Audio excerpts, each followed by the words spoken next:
Hello students, welcome in our sociology classes. Today we will discuss on minorities and their problems. In this lesson we will discuss on the meaning of minorities, categories of minorities in India, problems of minorities in India, sociological views about minorities, constitutional provisions about minorities, welfare of minorities and government efforts to solve the problem of minorities. In these subtopics we will discuss in details. Then let's start with the meaning of the minorities.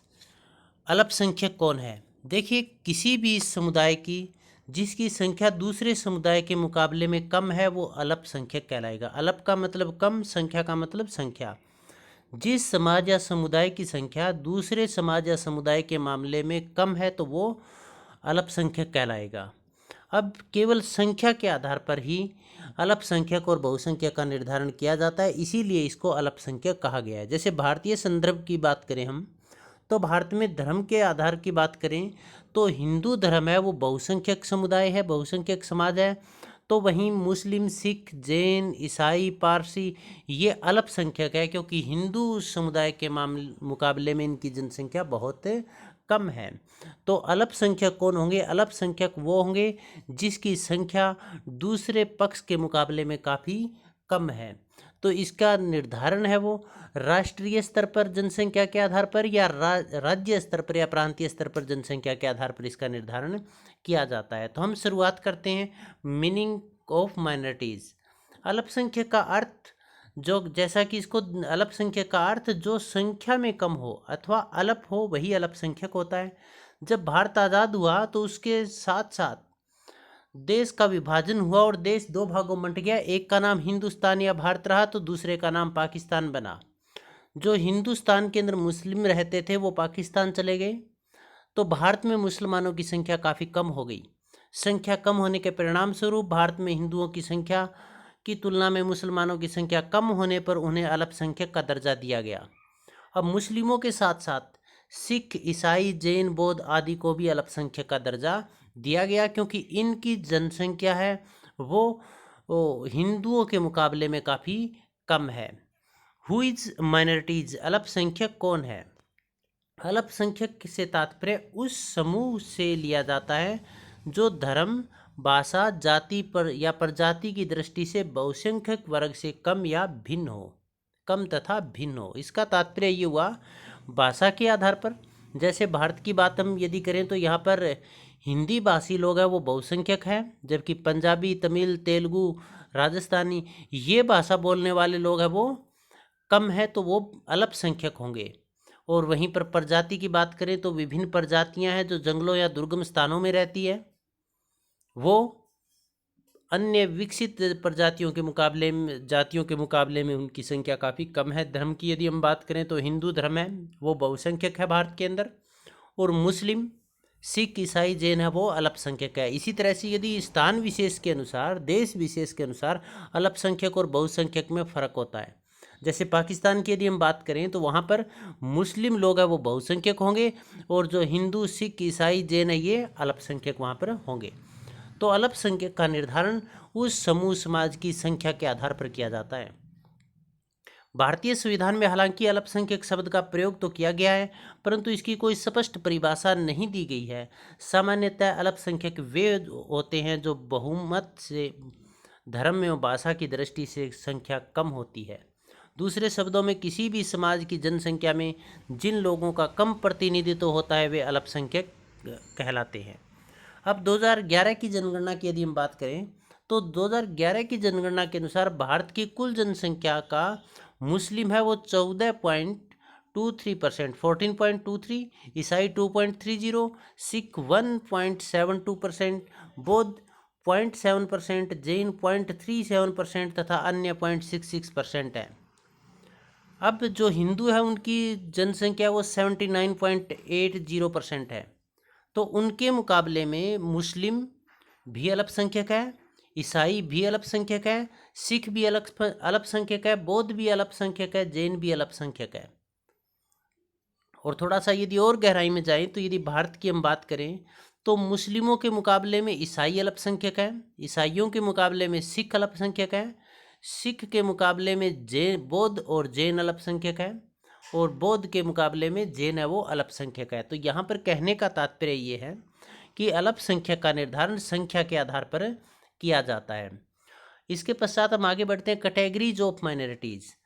जो अल्पसंख्यक है उनकी श्रेणियां कौन कौन सी है, तो भारतीय संदर्भ की यदि हम बात करें तो भारत में मुख्य रूप से जो अल्पसंख्यक है उनको तीन कैटेगरी, तीन भागों में बांटा गया है। धार्मिक अल्पसंख्यक, religious minorities, language based minorities और ट्राइबल माइनॉरिटीज़। धार्मिक अल्पसंख्यक, भाषाई अल्पसंख्यक और जनजातीय अल्पसंख्यक। विश्व के लगभग सभी देशों में धर्म और भाषा के आधार पर अल्पसंख्यक समूहों को मान्यता प्रदान की गई है। धार्मिक, जनजातीय एवं भाषाई अल्पसंख्यक है, जो भारत के अंदर धार्मिक, भाषाई या जनजातीय अल्पसंख्यक समूह है, इनका उद्देश्य इन समूहों को विशेष सुविधाएं प्रदान करना ताकि ये अपनी संस्कृति की सुरक्षा कर सके, अपने धर्म की को सुरक्षित रख सके, अपनी रीति रिवाजों और परंपराओं को बचा कर रख सके, उनका प्रचार प्रसार कर सके, जिनके कारण इनका विलय बहुमत प्राप्त बहुसंख्यक वर्ग के साथ हैं न हो पाए और वह अपनी पहचान या विशिष्टता बनाए रख सके। भारत के अंदर यदि हम बात करें तो विभिन्न धर्म, जाति, प्रजाति और भाषा के लोग यहाँ पर आए और धीरे धीरे उन्होंने भारतीय संस्कृति को स्वीकार कर लिया। तो अब हम इनकी विस्तृत रूप से चर्चा करते हैं। पहला है धार्मिक अल्पसंख्यक, रिलीजियस माइनॉरिटीज़। रिलीजियस माइनॉरिटीज़ की हम बात करें तो सबसे पहले जब हम बात करते हैं रिलीजियस माइनॉरिटीज़ की, तो उसके अंतर्गत आता है भी धर्म के आधार पर भारत में विभिन्न अल्पसंख्यक समूह पाए जाते हैं। क्योंकि भारत में विश्व के सभी प्रमुख धर्म है यहाँ पर भारत के अंदर निवास करते हैं, जिसमें हिंदू है वो 79.80% के साथ बहुसंख्यक वर्ग हैं।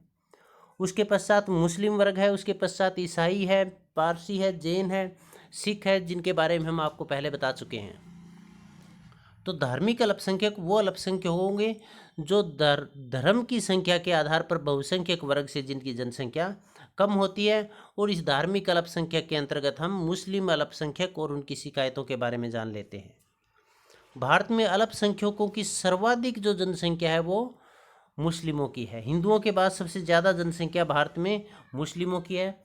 भारत के अंदर मुस्लिमों को हालांकि अच्छा मान सम्मान मिला है, जैसे राष्ट्रपति APJ अब्दुल कलाम जो कि भारत में मिसाइल मैन के नाम से भी प्रसिद्ध है, उन्हें देश के सर्वोच्च पद राष्ट्रपति के पद पर वो आसीन रहे हैं। इसके साथ साथ मुस्लिम भारत में उपराष्ट्रपति पद पर आसीन रहे हैं और विभिन्न अवसरों पर विभिन्न योजनाओं के अंतर्गत वो संसद के अंदर सांसद भी रहे हैं, विधानसभाओं के अंदर विधायक वगैरह भी के पदों पर भी वो रहे हैं।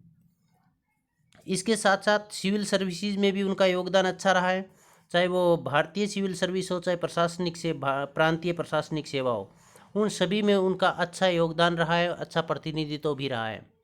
परंतु इन सब के बावजूद मुस्लिमों की अपनी शिकायतें भी हैं, जिनके बारे में हम यहाँ पर जानते हैं। विधानमंडल एवं प्रशासन के प्रतिनिधित्व से असंतुष्टि। जो मुस्लिम है उनको विधानमंडल या फिर हम यूं के संसद और विधानमंडल के अंदर जो प्रतिनिधित्व मिला हुआ है, जो राजनीतिक प्रतिनिधित्व उनको मिला हो, उनसे वो संतुष्ट नहीं है। उनके अनुसार उन्हें जो प्रतिनिधित्व मिला है वो उनकी जनसंख्या के अनुपात में काफ़ी कम है। इसके साथ साथ सिविल सर्विसेज के अंदर चाहे वो प्रांतीय हो चाहे राष्ट्रीय हो, उसमें भी उनको जो प्रतिनिधित्व मिला है उनसे वो संतुष्ट नहीं है। सांप्रदायिक दंगे। स्वतंत्रता प्राप्ति के पश्चात, जो स्वतंत्रता प्राप्ति से पूर्व अंग्रेज़ों ने जो फूट डालो और राज करो की नीति अपनाई थी वो कारगर साबित हुई अंग्रेज़ों के लिए, और भारत में हिंदू और मुसलमानों के बीच में जो फूट डाली गई थी वो फूट स्वतंत्रता प्राप्त करते समय और स्वतंत्रता प्राप्ति के पश्चात आज भी जारी है। इसमें हिंदू और मुस्लिमों के बीच में जगह जगह पर दंगे फसाद हुए, सांप्रदायिक दंगे हुए, और इन सांप्रदायिक दंगों के कारण जो मुस्लिम समुदाय है वो अपने आप को असुरक्षित महसूस करता है। उर्दू भाषा का प्रश्न। मुसलमानों ने समय समय पर मुस्लिम बाहुल्य क्षेत्रों में जैसे यूपी, MP, बिहार में उर्दू भाषा को राजभाषा का दर्जा देने की मांग की। कुछ राजनीतिक दलों ने यह प्रचार प्रसार भी किया कि उर्दू भाषा है वो केवल मुस्लिमों की भाषा है, और उर्दू भाषा एक किस तरह से सांप्रदायिक प्रश्न बन गया। और मुसलमान इससे संतुष्ट नहीं हुए। वो चाहते हैं कि उनकी भाषा जो उर्दू भाषा है उसको राज्य भाषा का दर्जा मिले। इसके साथ साथ प्रॉब्लम ये भी है कि उनकी जो भाषा है उसी भाषा में सिविल सर्विसेज में भी उनको प्राथमिकता दी जाए या उसकी भाषा को सिविल सर्विस में भी शामिल किया जाए। अलीगढ़ विश्वविद्यालय का मामला है। अलीगढ़ विश्वविद्यालय संगठन और कार्यप्रणाली में संगठन में और इसकी कार्यप्रणाली में सुधार लाने के लिए 1965 में एक अध्यादेश जारी किया गया भारत सरकार के द्वारा। इस अध्यादेश का उद्देश्य इसमें सुधार करना था, परंतु मुस्लिम लोग इस विश्वविद्यालय को अलग अल्पसंख्यक स्वरूप को बनाए रखना चाहते थे। इसीलिए उन्होंने इस अध्यादेश का विरोध किया और उस मुस्लिम विश्वविद्यालय के अंदर किसी भी तरह के इस तरह के सुधारात्मक कदमों का सदैव विरोध करते आए हैं। मुस्लिम पर्सनल लॉ मुस्लिमों के कानूनों की एक व्यवस्था है जिसके अनुसार वो मुस्लिमों का मानना है कि हमारी इस मुस्लिम पर्सनल लॉ बोर्ड में किसी तरह का भारत सरकार या भारतीयों के द्वारा किसी भी तरह का या किसी भी धर्म के द्वारा कोई इंटरफेयर नहीं होना चाहिए। परंतु भारत सरकार इस पर्सनल लॉ बोर्ड में समय के अनुसार कुछ परिवर्तन करके मुस्लिम समुदाय का आधुनिकीकरण करना चाहती है। इसी के तहत उन्होंने बहुविवाह पद्धति, परिवार नियोजन व 3 तलाक जैसे नियमों में हस्तक्षेप किया और इस बात से कुछ रूढ़िवादी मुस्लिम थे वो रुष्ट हुए, नाराज हुए, क्योंकि उनका मानना था कि विवाह संबंधी मुस्लिम कानून है शरीयत पर आधारित है जिसमें हस्तक्षेप करना धर्म के विरुद्ध है। इसके पश्चात ईसाई अल्पसंख्यक मुस्लिमों के पश्चात जो सबसे ज़्यादा संख्या है भारत के अंदर वो ईसाई अल्पसंख्यकों की है। ईसाई अल्पसंख्यकों का राजनीतिक प्रतिनिधित्व तो लगभग न के बराबर है, न ही इन्होंने इस कार्य में किसी तरह की कोई रुचि दिखाई है। जो ईसाई है इनकी संख्या केरल और दक्षिण भारत के राज्यों में अधिक है। ईसाइयों ने राजनीति की बजाय सामाजिक, धार्मिक, शैक्षणिक आदि कार्यों में अधिक रुचि ली और अपने आप को उन कार्यों के अंदर लगा कर रखा है। अंग्रेजी जब शासन था तो वो ईसाइयों का शासन था, क्योंकि अंग्रेज जो ईसाई धर्म से, क्रिश्चियन से रिलेटेड थे, तो उन्होंने ईसाई मिशनरियों के प्रभाव में लोगों को बहला फुसलाकर उनको प्रलोभन देकर सदैव ये धर्म परिवर्तन, जबरन धर्म परिवर्तन या प्रलोभन के कारण धर्म परिवर्तन के में वो संलग्न रहे हैं, जिसका भारत सरकार या भारतीयों ने और विशेषकर हिंदू समुदाय ने सदैव विरोध किया है। इसके अलावा ईसाइयों और हिंदुओं के अंदर या ईसाई धर्म के आधार पर सांप्रदायिक दंगे लगभग भारत में न के बराबर हुए हैं। सिख अल्पसंख्यक की बात हम कर लेते हैं। सिख अल्पसंख्यक हैं, उनकी ईसाइयों के पश्चात जनसंख्या वो सिख अल्पसंख्यकों की है। स्वतंत्रता के बाद सिखों ने अलग अपनी पंजाबी भाषा के आधार पर या धर्म के आधार पर अलग राज्य की मांग की। अकाली दल ने इस आंदोलन का नेतृत्व किया, इस मांग का नेतृत्व किया। सिखों की भाषा एवं संस्कृति के आधार पर वो एक अलग राज्य का निर्माण करना चाहते थे। अंततः 1966 में हरियाणा और पंजाब का विभाजन होकर पंजाब एक स्वतंत्र राज्य बना। इस नवगठित राज्य की जनसंख्या है वो पंजाब बाहुल्य जनसंख्या, पंजाबी लोगों या सिख बाहुल्य जनसंख्या है।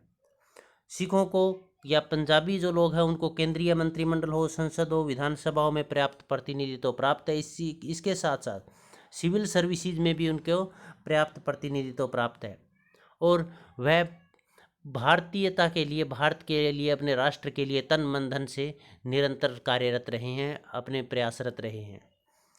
इसी का परिणाम है कि भारत में सिख और हिंदू या सिख धर्म के आधार पर इक्का दुक्का घटनाओं को छोड़कर सांप्रदायिक दंगे लगभग न के बराबर हुए हैं। बौद्ध व जैन अल्पसंख्यक समुदाय, इसका प्रतिनिधित्व बहुत कम है। इन्होंने देश की एकता और राजनीतिक दृष्टि से किसी भी गंभीर समस्या को पैदा नहीं किया है। इनको राजनीति के अंदर या फिर राजनीति के अंदर इनका प्रतिनिधित्व बहुत कम है। उनकी शिक्षा दर है वो उच्च है। इसके पश्चात जनजातीय अल्पसंख्यक, ट्राइबल माइनॉरिटीज। भारत एक विशाल देश है, विविधताओं वाला देश है। यहाँ पर विभिन्न धर्मों, जातियों, भाषाओं को बोलने वाले लोग आपसे मिलजुल कर रहते हैं। इसीलिए भारत के संदर्भ में कहा भी जाता है कि यह विविधता में एकताओं वाला देश है। भारत में 2011 की जनगणना की बात करें तो 532 जनजातियाँ भारत में निवास करती है, जिन जनजातियों की कुल जनसंख्या 10.43 करोड़ है और जो भारत की कुल जनसंख्या का 8.61% है। अधिकतर जनजातियां वो प्रतिकूल भौगोलिक अवस्थाओं में, घने जंगलों में, दुर्गम पहाड़ों, पठारों पर निवास करती है, जो कि सभ्य समाज से एकदम से दूर है। भारत में जनजातियों की जनसंख्या की दृष्टि की यदि हम बात करें तो उसमें भी विभिन्नता पाई जाती है, क्योंकि भारत की यदि हम बात करें तो मध्य प्रदेश में जनजातियां सबसे अधिक निवास करती है। उसके बाद बिहार, उड़ीसा, राजस्थान, महाराष्ट्र, पश्चिम बंगाल, आंध्र प्रदेश आदि राज्यों में आते हैं, जबकि उत्तर प्रदेश, केरल, तमिलनाडु में इनकी जनसंख्या बहुत कम है। इसके पश्चात हम आगे चलते हैं भाषा के आधार पर अल्पसंख्यक। भारत में भाषा के आधार पर अल्पसंख्यक वो धार्मिक अल्पसंख्यकों से भिन्न है। भारत की यदि भाषा के आधार पर अल्पसंख्यकों की बात करें तो हिंदी भाषा को छोड़कर बाकी सभी भाषाओं के लोग हैं वो अल्पसंख्यक है, राष्ट्रीय स्तर की बात यदि हम करें। और यदि हम राज्य स्तर की बात करें तो जैसे तमिलनाडु है, तमिलनाडु में स्थानीय भाषा, क्षेत्रीय भाषा, प्रादेशिक भाषा, तमिल भाषा को छोड़कर अन्य भाषा को बोलने वाले लोग हैं वो अल्पसंख्यक हैं। संविधान के अनुच्छेद 29 व 30 में भाषाई अल्पसंख्यकों को संरक्षण भी दिया गया है, उनको सुरक्षा भी प्रदान की गई है। वे अपनी विशेष भाषा, लिपि, संस्कृति को बनाए रखने का उन्हें अधिकार है।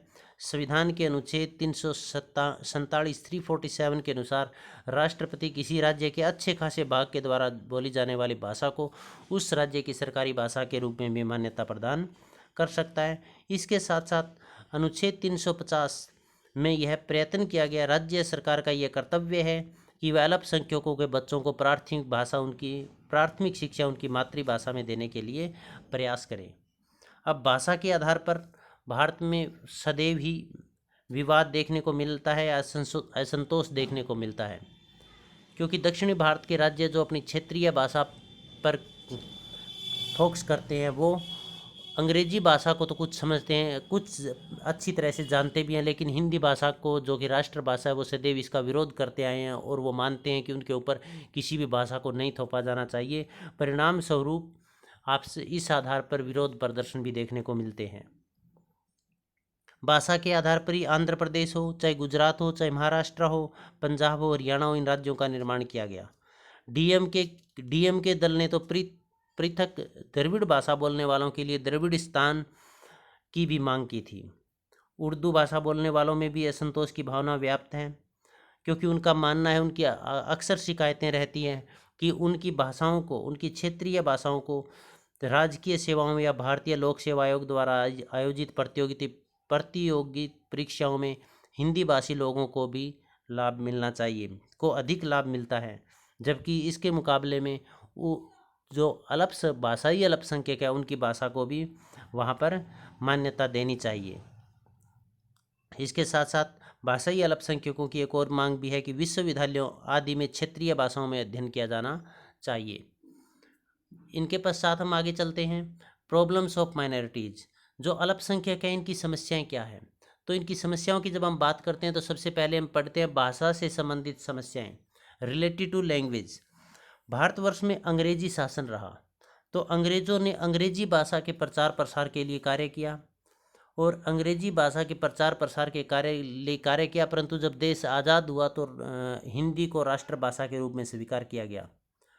परंतु जो अन्य भाषा बोलने वाले लोग हैं, भाषाई अल्पसंख्यक हैं, वो अंग्रेजी भाषा को तो जानते हैं और हिंदी भाषा को वो पसंद नहीं करते हैं। इसीलिए वो चाहते हैं कि हिंदी राष्ट्रभाषा है वो उनके ऊपर थोपी नहीं जानी चाहिए, बल्कि उनकी क्षेत्रीय या उनकी मातृभाषा का महत्व होना चाहिए। सामाजिक समस्याएं, अल्पसंख्यक समुदायों को विभिन्न सामाजिक समस्याओं का सामना भी करना पड़ता है, क्योंकि उनकी संस्कृति अलग है, उनके रीति रिवाज अलग है, प्रथाएं अलग है, परंपराएं अलग है। इसीलिए वो बहुसंख्यक समाज है उनके साथ एडजस्ट नहीं कर पाते, और यदि उनके साथ एडजस्ट करते भी हैं तो उनकी खुद की पहचान उनमें खो जाने का डर उन्हें रहता है। इसके साथ साथ जो अल्पसंख्यक समुदाय हैं उन लोगों की सामाजिक प्रतिष्ठा भी बहुसंख्यक समुदाय से कम है। परिणाम स्वरूप उनके विवाह में, संस्कृति को बचाए रखने में, परिवार के अंदर बहुत सारी समस्याएं आती है। धर्म से संबंधित सामाजिक समस्याएं, भारत विभिन्न धर्मों का देश है, यहाँ पर विभिन्न धर्मों के अनुयायी या विभिन्न धर्मों के लोग यहाँ पर एक साथ मिलजुल कर रहते हैं। अंग्रेज़ों ने भारत में राज किया तो उन्होंने ईसाई धर्म का प्रचार प्रसार किया। ईसाई धर्म के प्रचार प्रसार के लिए वो लोगों को विभिन्न प्रलोभन भी देते थे, जैसे सरकारी नौकरियों में सुविधाएं, शिक्षा में सुविधाएं या अन्य सुविधाएं प्रदान करना। इसी तरह आज भी यदि हम देखें तो भारत के अंदर जो ईसाई मिशनरीज काम कर रही है वो गरीब बच्चों की शादी करवाना, आर्थिक मदद देना आदि प्रलोभन के माध्यम से आज भी धर्म परिवर्तन का कार्य वो कर रही है। जबकि जो बहुसंख्यक समुदाय है, विशेषकर हिंदू समुदाय है, वो इस तरह से धर्म परिवर्तन जो किए जाते हैं उनको सही नहीं मानता है और उसका विरोध करता आ रहा है।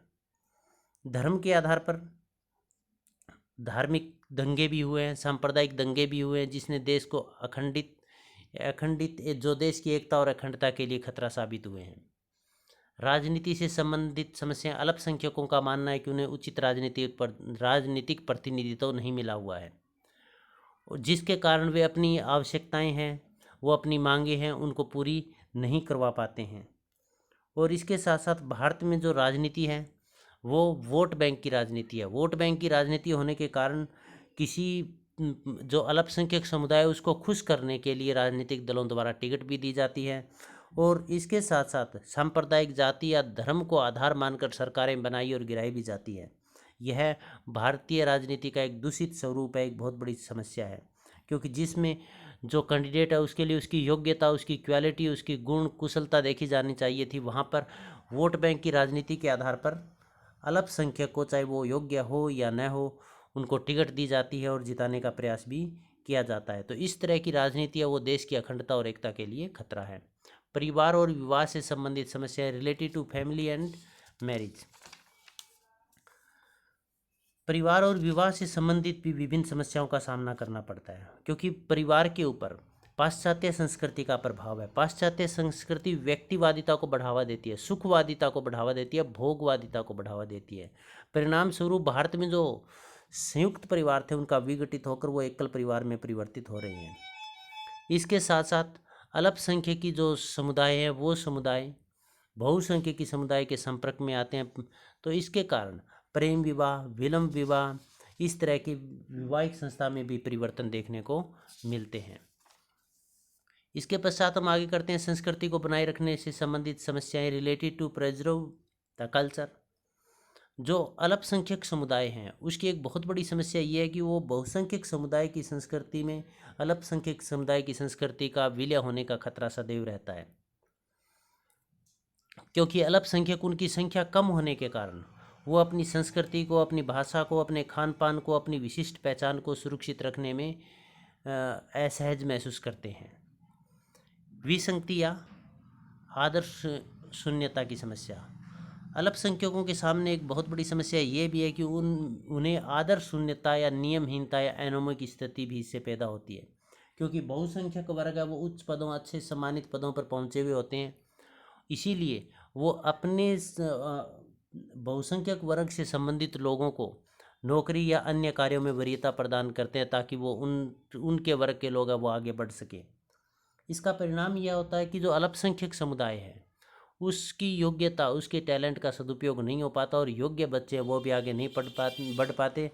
तो इससे समाज के अंदर एक आदर्श शून्यता की स्थिति पैदा होती है, एक विसंगति की स्थिति पैदा होती है, क्योंकि वो अल्पसंख्यक है, वो अपने आप को अकेला महसूस करते हैं, अकेला पाते हैं और वो गलत राह पर चल पड़ते हैं।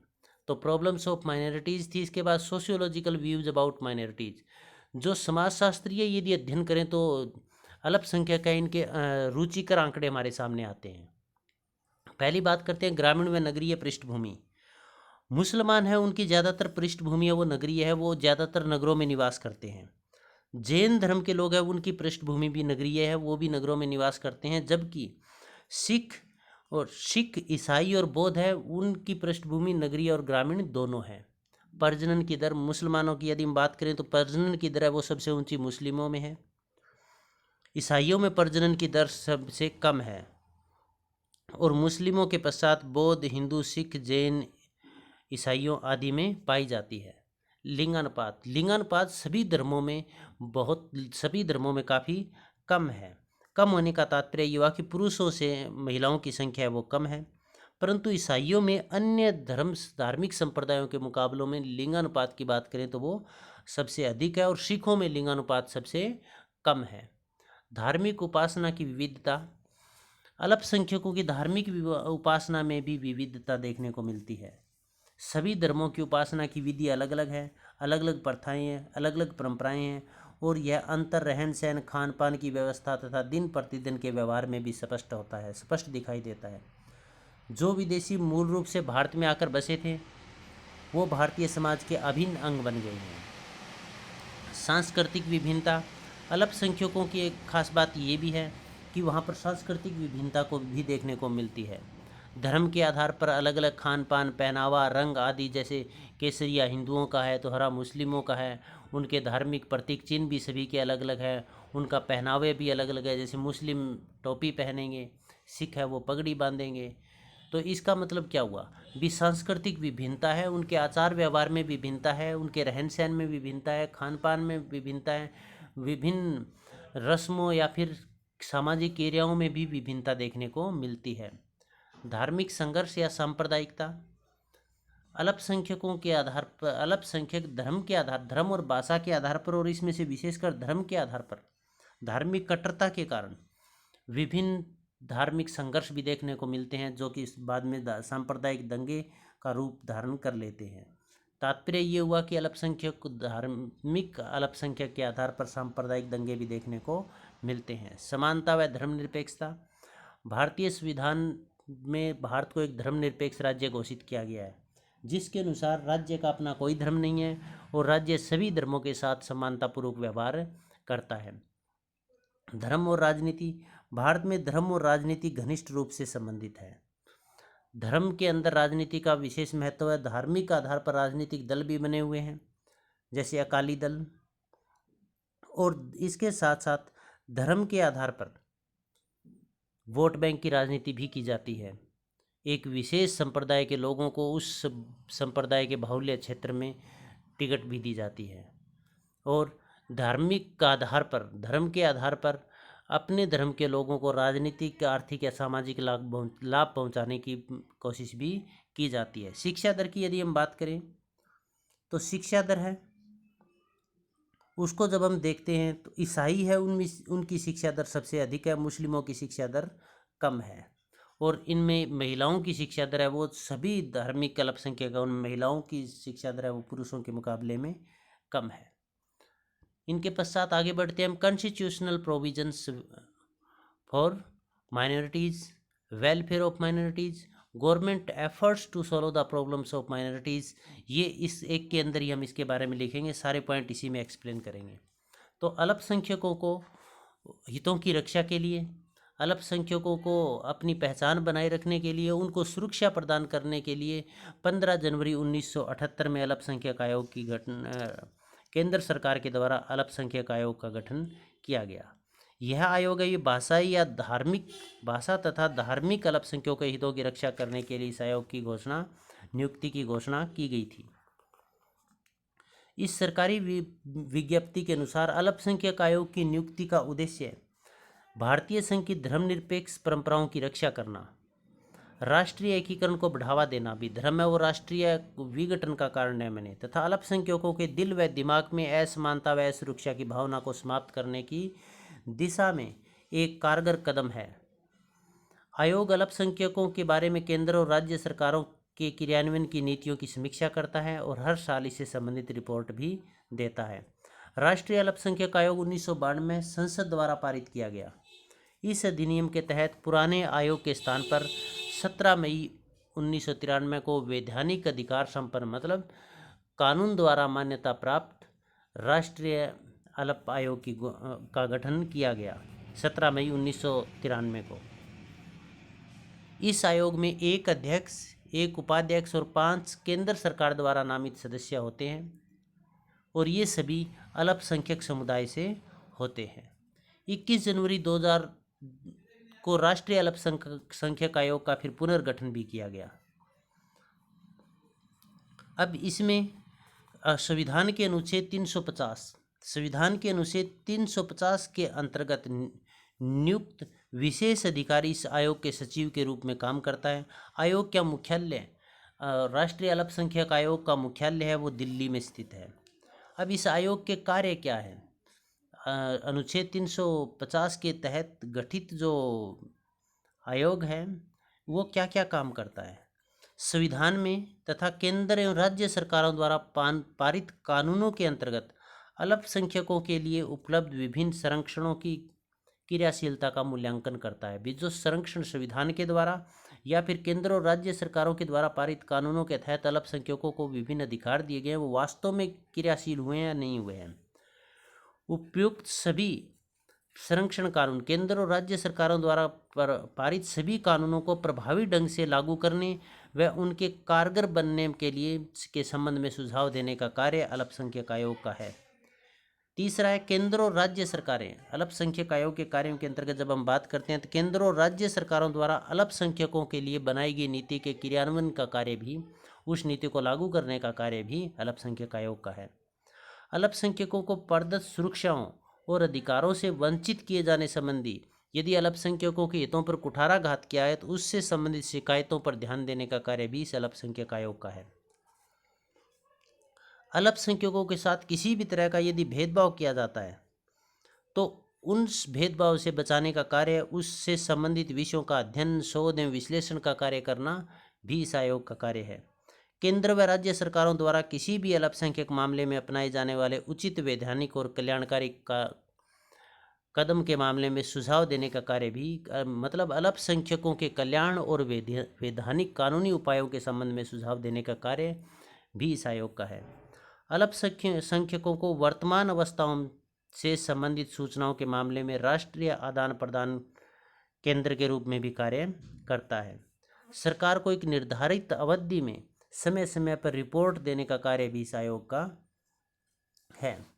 भारत सरकार ये आशा करती है कि सभी राज्य सरकारें तथा केंद्र प्रशासित एवं अन्य सभी संस्थाएं आयोग को अपना पूर्ण सहयोग व सहायता प्रदान करेंगे।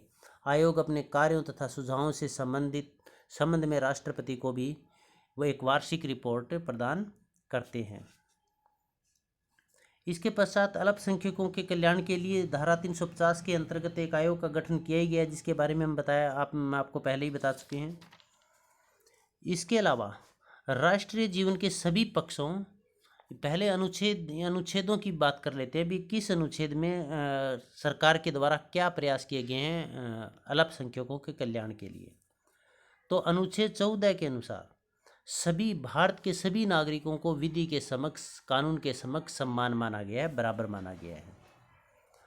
तो वहीं पर अनुच्छेद 15 के तहत, अनुच्छेद 14, 15 और 16 के तहत कानून के समक्ष समानता, विधि के समान संरक्षण प्रदान किया गया है। इसके साथ साथ अनुच्छेद 16 के अंतर्गत सार्वजनिक सेवाओं में अवसर की समानता देने का प्रावधान किया गया है। अनुच्छेद 26 धार्मिक मामलों का प्रबंध करने की स्वतंत्रता देता है। तो वहीं अनुच्छेद 27 धर्म के प्रचार प्रसार हेतु कर वसूल करने तथा अनुच्छेद 28 में सरकारी शिक्षण संस्थानों में धार्मिक उपासना में भाग न लेने की छूट दी गई है। अनुच्छेद 29 में नागरिकों को अपनी विशेष भाषा, लिपि एवं संस्कृति को बनाए रखने, सरकारी शिक्षण संस्थाओं में प्रवेश पर धर्म, मूल वंश, जाति एवं भाषा के आधार पर भेदभाव न बरतने का प्रावधान किया गया है। और इसके साथ अनुच्छेद 30 धर्म और भाषा पर आधारित सभी अल्पसंख्यकों को शिक्षण संस्थाएं स्थापित करने और उनका प्रशासन करने का अधिकार देता है। इसके साथ अनुच्छेद 25 में प्रत्येक व्यक्ति को अपने धर्म, किसी भी धर्म को स्वीकार करने, उसका प्रचार प्रसार करने की छूट दी गई है।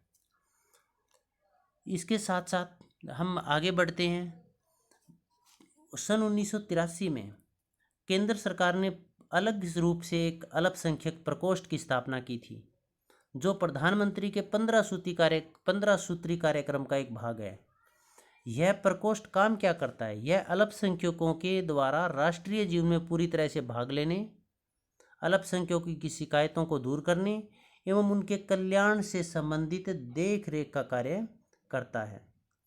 प्रधानमंत्री के 20 सूत्री कार्यक्रम का उद्देश्य क्या था? इनका उद्देश्य सांप्रदायिक हिंसा को रोकना एवं सांप्रदायिक सद्भावना को बढ़ावा देना, अल्पसंख्यकों की शिक्षा की व्यवस्था करना या आवश्यकता पर जोर देना। इसके साथ साथ